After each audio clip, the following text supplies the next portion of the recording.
Meaning of despite. Despite. Despite. Despite. Despite.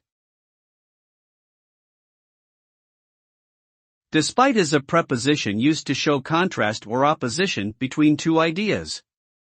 It indicates that one thing is happening or is true, even though something else might have been expected to prevent it. For instance, if someone says, "Despite the rain, I went for a run," they mean that they still went running despite the rain, which could have prevented them from doing so. It is a word used to express persistence, endurance, and resilience in the face of difficult circumstances. In short, despite implies overcoming obstacles or difficulties to achieve a certain goal.